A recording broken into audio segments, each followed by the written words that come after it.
The Krivak Dominion had conquered countless worlds, their name whispered in fear across the galaxy. They were an empire built on war, their warriors bred for battle, their technology designed for destruction. No species had ever withstood their might. Every planet they invaded fell swiftly, their soldiers cutting through resistance like a blade through soft flesh. The Krivak did not negotiate. They did not offer mercy. To them, war was simple: brute force, overwhelming numbers, and absolute domination. And yet, as they approached the Sol system, they were met with something they had never encountered before. The humans did not cower. They did not send desperate pleas for peace. Instead, they responded with something unexpected: an invitation. The message was brief, almost casual. If you seek war, first understand what you are fighting against. Come and witness. It was a challenge, but not one of arrogance. There was no threat, no boast of superiority. It was simply an offer. Amused, the Krivak High Command accepted. They had seen countless species claim strength, only to fall like all the rest. This would be no different. A delegation was sent: elite Krivak warriors, seasoned commanders, the best tacticians their empire had to offer. They arrived at Earth, expecting to see primitive defenses, outdated weapons, maybe some desperate show of force. What they found was something else entirely: a massive underground facility, hidden beneath the surface, stretching deep into the planet's crust. The humans had not built grand cities in the sky, nor had they covered their world in shining spires of technological marvels like other species. No, their power was hidden, buried beneath layers of secrecy, waiting in the dark. The delegation was led into the facility by human soldiers, silent, expressionless, their eyes cold and calculating. The Krivak warriors, massive and covered in thick armor, towered over their human escorts, but something about them felt wrong. They did not show fear. They did not attempt to impress. They simply observed. The Krivak warlord, a towering beast named Vorketh, sneered. "Are these your warriors?" he rumbled, his voice thick with amusement. "You send these small ones to guard us." One of the human soldiers turned his head slightly, his gaze meeting Vorkath's without a trace of emotion. "They are not guards," he said simply. "They are students." Before the warlord could question what that meant, the doors ahead of them slid open, revealing a vast chamber. And in that moment, everything changed. The walls shook with distant explosions. The air was thick with the scent of sweat, metal, and something else, something sharp, something primal. The Krivak delegation stepped forward, expecting to see a battlefield, expecting to witness soldiers engaging in ritual combat. What they saw instead made their blood run cold. Humans were fighting, but this was no simple sparring match. They moved like shadows, their bodies twisting, their weapons striking with surgical precision. There was no hesitation, no wasted movement. They fought in total darkness, in simulated battlefields that changed with every step. Fires erupted, gunfire rang out, and yet the soldiers adapted instantly, as if they had memorized every possible scenario. Some fought with bare hands, breaking bones and crushing throats with terrifying efficiency. Others used weapons the Krivak had never seen before, rifles that adjusted to their grip, blades that flickered with energy, explosives that detonated without warning. And then there were the simulations. The humans did not just fight against each other. They fought against nightmares, massive machines that stalked them through smoke and rubble, creatures that moved faster than the eye could follow, enemies that changed tactics mid-battle. The Krivak had trained their soldiers through hardship, through blood and pain. But this was something else. The humans were not just trained to fight. They were trained to survive, to adapt, to become something more than soldiers. Vorkath watched in silence, his amusement fading into something he did not want to name. He had seen war. He had crushed planets. But never had he seen warriors like this. "This is training," one of his commanders muttered, his voice uneasy. "This is how they prepare their soldiers." A human officer standing nearby nodded. "These are recruits. Beginners." The Krivek warlord turned sharply. "Beginners," he repeated, his voice low and dangerous. "Yes," the officer replied, his tone neutral. "They have not yet earned the right to be called soldiers." A deep silence settled over the delegation. If this was what humanity considered the starting point, then what kind of monsters were their true warriors? The training continued, but now the Krivek delegation watched with a new understanding. These humans were not just fighting opponents. They were learning them. Every mistake was analyzed, every movement adjusted. A soldier who failed once would never fail the same way again. They absorbed information like a machine, calculating weaknesses, exploiting vulnerabilities with inhuman precision. And yet, they were not machines. They were something worse.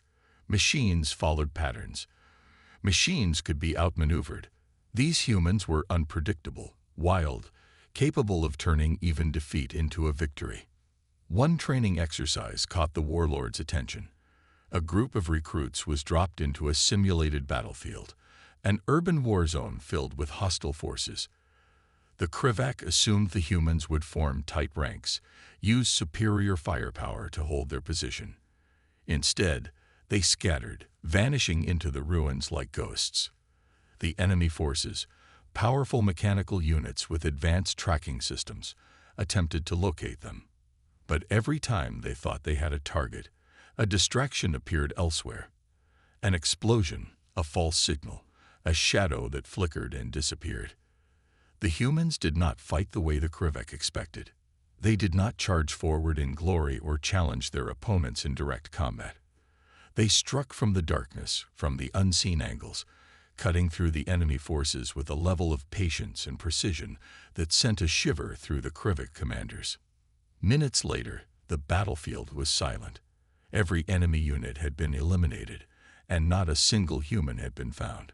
And then, as if on cue, they emerged from the shadows, their faces calm, their weapons untouched. They had won without being seen. Vorketh clenched his fists. This was not war as he understood it. This was something else, something terrifying. The human officer turned to him. "Now," he said, his voice even, "do you still wish to fight us?" For the first time in his long, bloody career, the warlord did not know how to answer. Vorketh could not sleep that night. The images of human training played in his mind like a cursed vision, refusing to let go. He had thought he knew war, had believed his people were the apex predators of the galaxy. Yet what he had seen defied everything he understood about battle. The humans did not train soldiers. They forged something else, something terrifying. The fact that these recruits were considered mere beginners disturbed him deeply. If this was only the surface of their capabilities, what lay beneath? What horrors had they mastered in secret? His commanders were restless, speaking in hushed voices, uncertainty creeping into their once unshakable confidence. The Krivek prided themselves on strength, on direct, overwhelming force. But humans did not fight fair. They did not care about honor or glory. They fought to win, and that made them dangerous beyond measure. As the night stretched on, the warlord knew he had to see more. He could not return to his people with only rumors and half-formed fears. He had to know the truth. So the next morning, he demanded another demonstration, something beyond what they had seen. The humans obliged without hesitation. They led the delegation deeper into the underground facility, through long corridors lined with sealed doors, behind which echoed screams, gunfire, and mechanical roars. They finally arrived at a massive chamber where a new kind of training was underway. The recruits from the day before were gone, replaced by soldiers who moved with an unnatural fluidity, their eyes sharp, their expressions devoid of doubt. The moment the exercise began, the room transformed. A battlefield was simulated, shifting between environments, dense jungle, frozen tundra, zero gravity. The Krivek warriors watched in stunned silence as the human soldiers adapted instantly. They moved in perfect synchronization, as if connected by something deeper than training. It was not just their tactics that terrified the Krevek. It was their ruthlessness. They did not hesitate, did not show mercy. They shot to kill, struck to cripple, turned the battlefield into a living nightmare for their simulated enemies. Vorkath watched as one soldier was cornered by 3 enemies, an unwinnable fight by any normal standard. But instead of retreating or surrendering, the human did something unthinkable. He triggered an explosion, catching himself in the blast, but ensuring his enemies were obliterated, sacrificing himself without hesitation, because in this war game, survival was secondary to victory. The Krivak warlord's blood ran cold. His people did not fight like this. They valued strength, power, and dominance. But humans, they valued results, and they would burn the entire battlefield down if it meant achieving them. Vorkath turned to the human officer, his voice lower than before. This is beyond war. This is madness. The officer met his gaze with an eerie calm. No, he replied. This is survival. The word settled over the delegation like a death sentence. For the first time, the Krivak were beginning to understand. Humanity did not train for war. They trained for extinction-level threats. For battles where the enemy was not just another species, but something far worse. Something they had fought before. Something they had survived. The realization sent a shudder through Vorkath's very core. He had come here expecting to measure humanity's strength. Instead, he had uncovered something far more terrifying. He had found warriors who train not just to win battles, but to outlast the end of the universe itself. And now, the Krivak had to ask themselves a terrible question.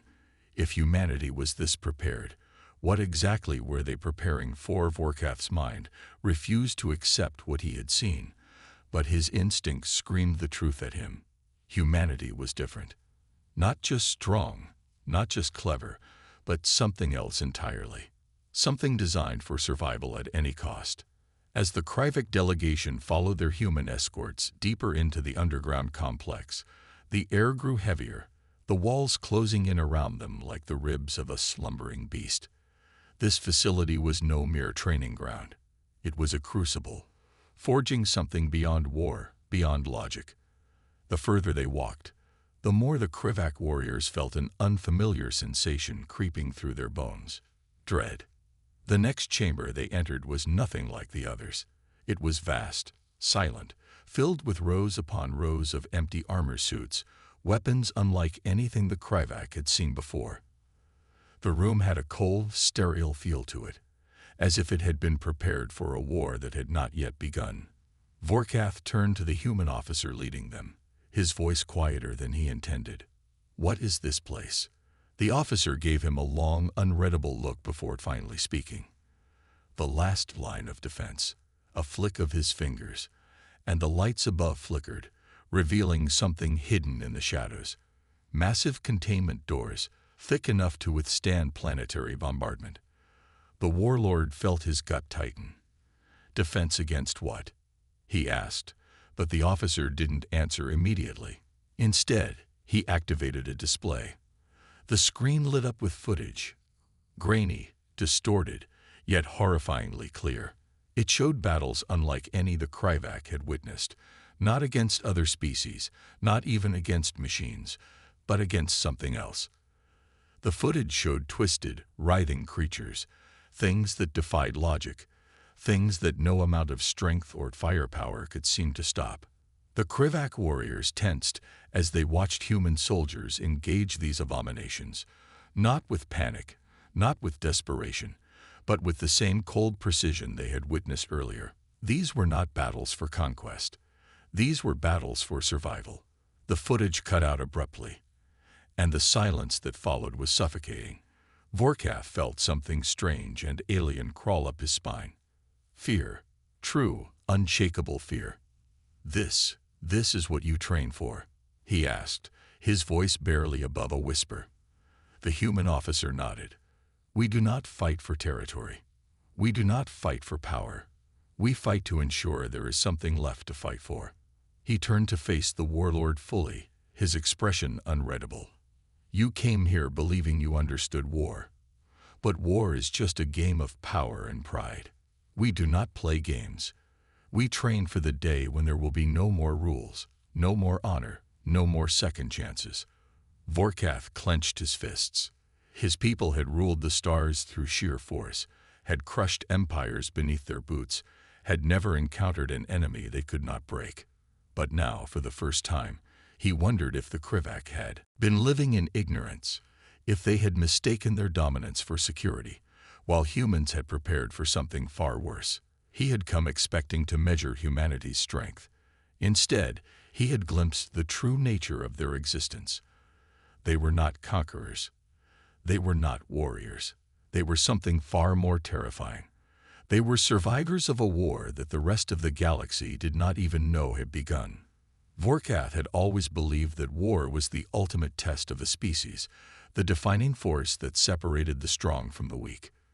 But what he had witnessed in this underground complex had shaken him to his core. The Krivak had fought for conquest, for dominance, for pride. Humans fought for something else entirely. They did not fight because they wanted to. They fought because they had to. And that made them infinitely more dangerous. The warlord could see it now. The cold precision in their eyes, the way they moved, the way they studied everything around them, even him, as if they were constantly calculating, constantly preparing. It was as if their entire existence revolved around the expectation that war was not just inevitable but unending. As they moved deeper into the facility, Vorkath's unease only grew. The human officer guiding them spoke little, only answering when necessary, but his silence said more than words ever could. The Krivak warriors, once so sure of their own superiority, now walked with quiet, uncertain steps. They had never feared another species before, yet now, a chilling realization was sinking in. Humans had never been prey. They had never been weak. They had simply waited. The next chamber was different from the others. The air was colder, heavier, filled with the quiet hum of dormant machines and the scent of something metallic. And then Vorkath saw them, the veterans. These were not recruits, not even the elite soldiers they had seen earlier. These were something else. They stood in the dim light, their eyes hollow, their faces lined with the weight of battles that had long since ended, if they had ever truly ended at all. Their bodies bore scars, not just of war, but of something worse. Wounds that had not healed right. Burns from weapons the Krivak did not recognize. Marks that suggested these soldiers had fought against something not meant to be fought. Vorkath had seen battle-hardened warriors before. These men and women were not warriors. They were survivors. One of them, an older human with a quiet, measured gaze, stepped forward. "You've seen our training," he said, his voice steady, unreadable. "Now you will understand why." With a single motion, he activated a console, and the room darkened. The walls came alive with images, projections of battlefields so horrifying that even the hardened Krivak warriors stiffened. But these were no ordinary battlefields. These were slaughterhouses. The recording showed entire planets burning, civilizations crumbling beneath an unseen force. The enemy was unlike anything Vorkath had ever imagined. Shapeless horrors, entities that twisted and shifted in ways that defied logic, consuming entire cities in waves of darkness. They did not fight with weapons. They did not conquer for resources. They simply erased. And through it all, only one force stood against them: humans. They fought alone. No allies, no backup. Just them, standing between extinction and survival. The Krivak warlord's breath came slow and uneven. His kind had laughed at humans for staying in the shadows, for refusing to expand aggressively like the other galactic empires. Now he understood. They had not expanded because they were holding the line. For centuries, perhaps longer, they had been fighting something the rest of the galaxy had never even seen. And they had won, again and again. Not because they were the strongest, not because they had the best technology, but because they refused to lose. Vorkath turned to the human officer, his voice quieter than he had ever known it to be. "Why have you never told the rest of the galaxy?" The officer's expression did not change. "Because no one would believe us," he said simply. "And because if you knew the truth, you would realize just how unprepared you really are." A long silence stretched between them, heavy with the weight of unspoken truths. Vorkath had come to judge humanity's strength. Instead, he had found something far more terrifying. He had found the last defenders of the galaxy. And now, for the first time in his life, he was truly afraid. Vorkath's mind spiraled in ways he had never known before. The weight of what he had just witnessed pressed against his chest like a suffocating force. Humans had been fighting an enemy the galaxy did not even know existed. An enemy that consumed entire worlds without hesitation, and they had fought it alone. The Krivak had always seen themselves as the dominant warriors of the cosmos, conquerors without equal, yet standing in this darkened chamber, surrounded by silent human veterans who bore scars from battles beyond his comprehension, Vorkath felt small, insignificant, weak.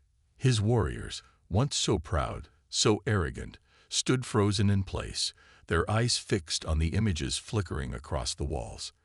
They had come here expecting to witness human combat techniques, to study their training and perhaps find weaknesses to exploit. Instead, they had glimpsed something infinitely more terrifying. They had seen the cost of survival. The silence stretched between them until Vorkath finally found his voice, though it felt dry, hollow. "How? How do you keep winning?" The human officer turned his gaze toward him, his expression unreadable. "We don't," he said simply. "We just haven't lost yet." The words sent a shiver down Vorkath's spine. It was not the answer he had expected, but it was the only one that made sense. This was not a war that could be won in the way the Krivak understood victory. This was something else entirely, a war of attrition, a battle fought not to conquer, but to endure. And endurance required something far more brutal than strength. It required a willingness to become the monster that could stand against worse monsters. Vorkath's eyes drifted back to the veterans. Their expressions were empty, their eyes sharp, their movements calculated. These were not soldiers trained for glory. They were fighters who had long since abandoned the idea of peace, men and women who had accepted that war would never end for them. The Krivak had never seen anything like it before. They had believed humans to be weak, because they had never sought power. But now, the truth was horrifyingly clear. Humans did not need power. They had something far worse. They had necessity. The Krivak warlord clenched his fists, his claws digging into his own palms. For the first time in his life, he felt something he had never experienced in battle. Not just fear, not just doubt. Helplessness. His kind had built their empire on strength, on the belief that might determine fate. But now he saw what true strength was. It was not about the size of one's fleet, nor the firepower of one's armies. True strength was the ability to suffer and still stand, to lose everything and still fight, to know that survival was the only victory that mattered. And suddenly, Vorkath understood why humanity had never expanded aggressively, why they had never sought to dominate the stars, why they had remained in the shadows. They weren't hiding. They weren't weak. They were holding the line, alone, protecting a galaxy that did not even know it was in danger. Vorkath felt his breath hitch as a horrifying thought settled deep within him. If humanity had been fighting this war for so long, if they had been bleeding and dying in the darkness while the rest of the galaxy basked in ignorance, then what would happen when humans finally lost? Because if the creatures in those recordings ever broke through, if humanity ever failed, then the Krivak, the other great empires, all of them, they wouldn't stand a chance. The humans had been the first to face the darkness, and they might very well be the last. The weight of realization settled over Vorkath like an unshakable storm, twisting through his thoughts and shattering every belief he had ever held about war, strength, and survival. The Krivak had always seen themselves as the pinnacle of warriors, an empire forged in the fires of countless battles, Yet standing in this human stronghold, surrounded by men and women who had fought against nightmares that defied reason, he could feel the foundation of his pride crumbling. Humanity did not seek power. They did not conquer. They did not raise fleets to burn the stars in their name. And yet, they were the deadliest force he had ever encountered, because they did not break. Every soldier he had ever known fought for victory. Humans fought because there was no other choice, because they knew what lay in the void, lurking just beyond the fragile peace the rest of the galaxy took for granted. And the most terrifying part, they were still fighting. How long had this war been going on? Centuries? Millennia? He wanted to ask, but some part of him feared the answer. He had come here to study human warfare, but now he wondered if the Krivak had already lost a war they didn't even know had begun. The human officer, still eerily calm, gestured toward a reinforced vault door at the end of the chamber. Without a word, it slid open, revealing something that made even the most hardened Krivak warriors stiffen. Rows of caskets lined the room. Sealed, metal sarcophagi with no markings, no names, just cold steel resting in perfect silence. What is this? Vorkath found himself asking before he could stop the words. The officer's expression remained unreadable. Insurance. He stepped inside, the dim lighting casting his shadow long against the walls. When a battle is lost, we do not retreat. We do not surrender. We do not allow the enemy to claim even an inch of ground. His fingers brushed against one of the caskets. These hold the ones who went too far in our training. The ones who broke past what we thought possible. The ones we could not control. Vorkath's breath hitched. Human warriors too dangerous to be allowed to fight. The thought alone sent a chill down his spine. The Krivak had never feared the consequences of war, never hesitated to unleash their might upon their enemies. But as he stared at the silent rows of containment units, he realized something horrifying. Humans did. Not because they were weak, but because they knew their own limits. And what lay beyond those limits was something even they feared. You think war is strength, the officer said, turning back to face Vorkath. You think victory is measured in the worlds you conquer. But we have seen things that cannot be conquered. Fought wars where survival is the only victory. His gaze darkened, unreadable. You came here to learn about our training. So here is your lesson, warlord. Your kind fights to prove your dominance. We fight to stop the end of everything. Silence filled the chamber, thick and suffocating.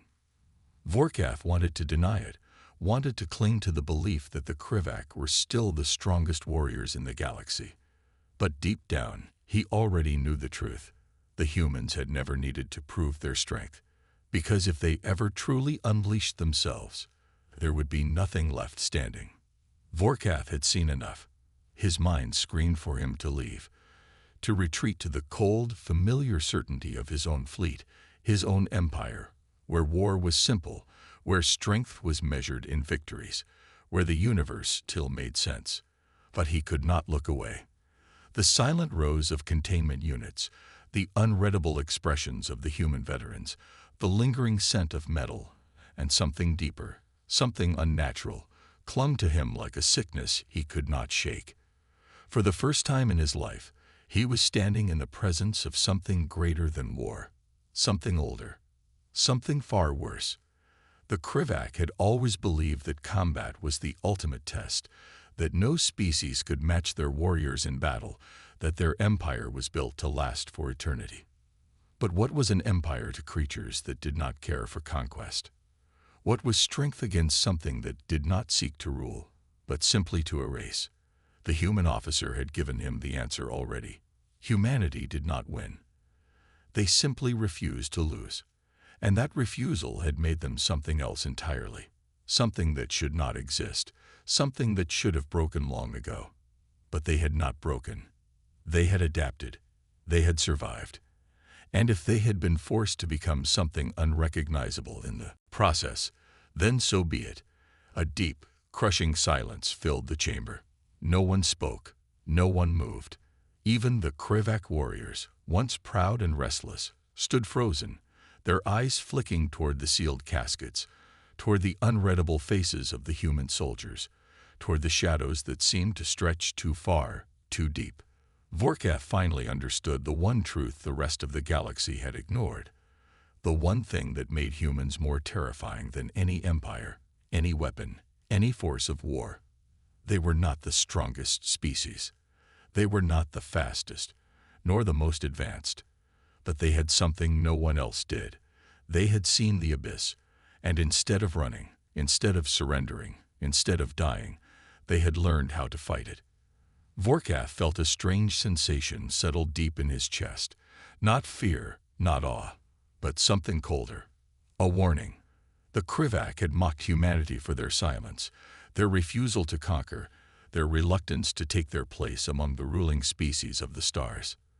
But now, he realized, they had never been hiding. They had simply been waiting, waiting for the day when the rest of the galaxy would finally understand what lurked in the darkness, waiting for the moment when they would no longer be alone in the fight, waiting for the inevitable.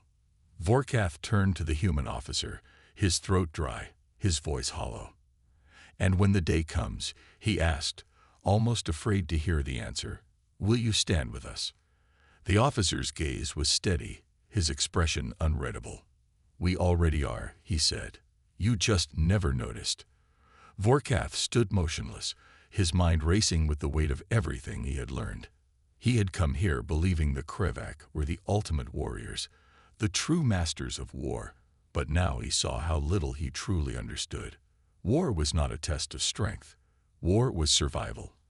And survival, as humans had shown, required a willingness to become something more than just a soldier, something unrelenting, something that refused to break even in the face of absolute annihilation. The rest of the galaxy had never seen what lay in the darkness, had never heard the whispers of the things that lurked beyond the stars, had never watched entire worlds be swallowed without a trace. But humans had, and they had not run. They had not pleaded for help. They had not surrendered. Instead, they had done what no other species had dared to do. They had learned how to fight the impossible, and they had done it alone. Vorkath felt a chill run down his spine as he studied the human officer one last time. There was no arrogance in his stance, no pride, no need to boast of the horrors they had faced. Just quiet certainty, a stillness that came not from confidence, but from experience. Because they knew what was coming, and they knew the galaxy was not ready. A realization settled deep into Vorkath's bones, heavier than any battle he had ever fought. The Krivak had always believed that conquest was the ultimate measure of power. But the humans had no interest in conquest. They had already found their purpose, a purpose more terrifying than any empire, any throne, any fleet of warships. They were not here to rule.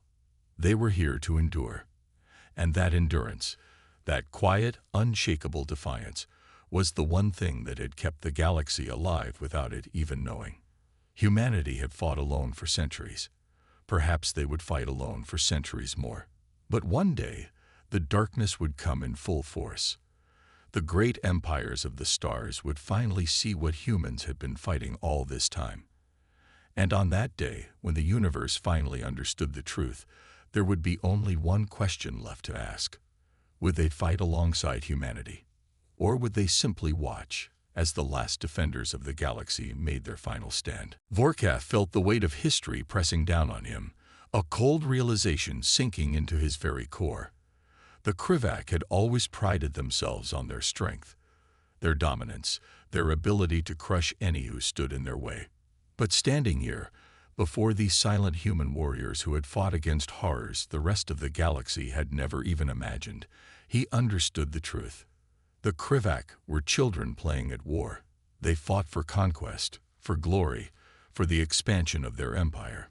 But humans fought because they had to. Because if they didn't, no one else would. The galaxy had always seen them as reluctant participants, a species unwilling to take its place among the great powers. But now, Vorkath understood why. They had not sought to rule because they were already fighting a war beyond ruling, beyond conquest, beyond any of the petty struggles that defined other species. They had stood against something nameless, something unspeakable, and they had survived. And that meant they were something far worse than conquerors. They were necessary. The silence between them stretched, thick with the weight of unspoken truths. Vorkath could see it now, written in every scar on these human soldiers, in the way they stood, in the way their eyes held something far older than any warlord he had ever met. He thought of the containment units, of the warriors too dangerous to be released. He thought of the horrors they had witnessed, the knowledge they carried, the burden they bore for a galaxy it had never even known to thank them. And for the first time in his life, Vorkath felt something new, something alien. Not fear, not respect, but responsibility. The Krivak had always believed they were the strongest, that it was their destiny to rule. But now he saw the truth. The true warriors of the galaxy were not the ones who conquered. They were the ones who endured. And the humans had endured more than anyone. Vorkath straightened, forcing his voice to remain steady. "This war," he said quietly, "the one you fight in the shadows, it is not just your war, is it?" The human officer regarded him carefully, as if weighing the worth of his words. Then, finally, he shook his head. No, it never was. There was no anger in his tone, no resentment, only the quiet certainty of a soldier who had long accepted his duty. Vorkath took a slow breath. He had spent his life believing strength was measured in victories, in power, in the ability to crush his enemies. But now he saw the truth. True strength was not in winning battles. It was in standing against the impossible, in fighting the war that no one else could fight. And if humanity had been doing this alone for so long, then perhaps it was time that changed. For the first time in his life, Vorkath did not see the humans as weak. He did not see them as hesitant, as cowards, as a species unwilling to take its place among the stars. No, they had already taken their place. It was just that no one had been worthy to stand beside them, until now. He turned to his warriors, seeing the same realization dawn in their eyes. They had come here expecting to learn how humans fought, to mock them, to pick apart their weaknesses. Instead, they had learned why humans never lost. And now, they had a choice. They could return to their empire, pretend they had never seen what lay beyond the veil of the known galaxy, or they could accept the truth, that the real war was still coming, that it had always been coming, and that when it arrived, humanity would not be standing alone. Vorkath turned back to the human officer and spoke the words that no Krivak warlord had ever spoken before. "Teach us." The human officer studied Vorkath for a long, silent moment. His expression did not change, but something in his eyes shifted, something ancient, something weary. He had heard many words before. Pleas for alliances, cries for help, empty boasts of strength. But this was different. This was not a request for strategy or technology. This was an admission, a recognition that the Krivak, for all their power, were not ready for what lay beyond. The officer exhaled slowly, his gaze moving to the containment units once more. "You don't know what you're asking for," he said quietly. "This isn't a war you can win with fleets. It's not something you can conquer. It's something that changes you." Vorkath's claws curled into fists at his sides. He had spent his life believing that power was the ultimate force in the universe, that there was no enemy the Krivak could not crush. But what he had seen today, the records, the veterans, the truth that humanity had carried alone for so long, it had shattered that belief. The Krivak were warriors, yes, but they had never known war like this. He took a slow step forward, his voice steady. "We have mocked you. We have underestimated you, but now we understand." He met the officer's gaze with something that was not arrogance, but determination. "We are not asking to win. We are asking to stand." The officer studied him for a long moment, then nodded once. He turned, leading Vorkath deeper into the facility, past the rows of silent caskets, past the soldiers who had fought in the darkness for so long that they no longer knew any other way to exist. They stopped before a massive door, far older than the rest of the structure, its surface covered in deep scratches, scars left by something that had tried to break free. Vorkath felt a chill settle over him as the officer pressed a hand to a panel, and the door hissed open. The room beyond was dimly lit, its walls lined with old recordings, battle logs, relics of a war that had never been spoken of. And in the center of the room stood a single display, a fragment of metal, burnt and warped, with symbols that did not belong to any known language. This, the officer said, his voice almost a whisper, was the first thing we found. Vorkath stepped closer, feeling something heavy in the air, as if the very space around the artifact carried the weight of something long forgotten. He did not recognize the symbols, but they felt wrong, unnatural. "What is it?" he asked. The officer's gaze did not waver, a warning. He turned to face Vorkath fully. "You wanted to know why we train the way we do, why we are the way we are. It's because we understand something the rest of the galaxy refuses to accept." He gestured to the artifact. "We were not the first to face what's coming. There were others before us." His voice darkened, and they lost. Vorkath felt the weight of those words sink into him, heavier than any battle he had ever fought. The humans had spent centuries fighting, preparing, surviving, not because they believed they could win, but because they knew what would happen if they failed. And now, the Krivik knew too. The officer took a step closer, his voice steady. "You want to learn.